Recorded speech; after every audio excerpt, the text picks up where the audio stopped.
Special counsel Robert Mueller, who is in charge of the FBI's investigation into whether President Donald Trump's campaign colluded with Moscow during the 2016 election, is collaborating with New York Attorney General Eric Schneiderman in his investigation into former Trump campaign chairman Paul Manafort. Politico reported on Wednesday. The Manafort investigation is reportedly homing in on his financial transactions, with a particular focus on money laundering, and Mueller's teaming up with Schneiderman may be a sign that the probe is heating up. Schneiderman's and Mueller's teams have been sharing evidence as the investigation continues and have also spoken frequently about a potential case, sources familiar with the process told Politico. One person added that Mueller and Schneiderman have obtained evidence on financial crimes, including money laundering. Manafort has drawn increased scrutiny from the FBI in recent months.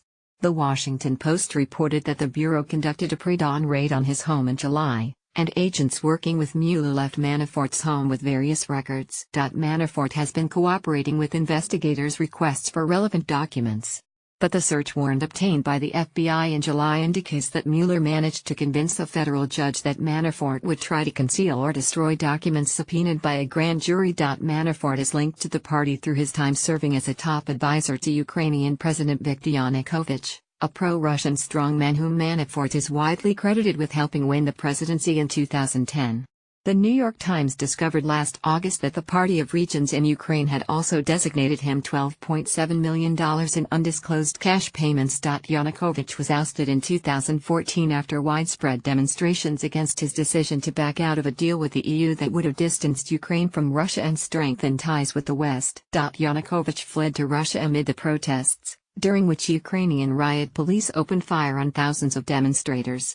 He is now living under the protection of the Kremlin. Ukrainian prosecutors have said Yanukovych ordered the security forces attack on protesters, and at least one human rights lawyer representing the victims is investigating what role, if any, Manafort played in encouraging Yanukovych's crackdown. Manafort has additionally been associated with at least 15 bank accounts and 10 companies in Cyprus, dating back to 2007, NBC reported in March. And he was reportedly $17 million in debt to pro-Russian interests by the time he joined the Trump campaign. As part of his investigation, Mueller also reportedly issued subpoenas to several Washington lobbying firms that have been associated with Manafort's consulting group. One of those subpoenas was issued to Mercury Public Affairs, and the firm was asked about public relations work it had conducted for the European Center for a Modern Ukraine at Manafort's request. The organization's stated goal is to foster closer ties between Ukraine and the European Union, as well as the United States.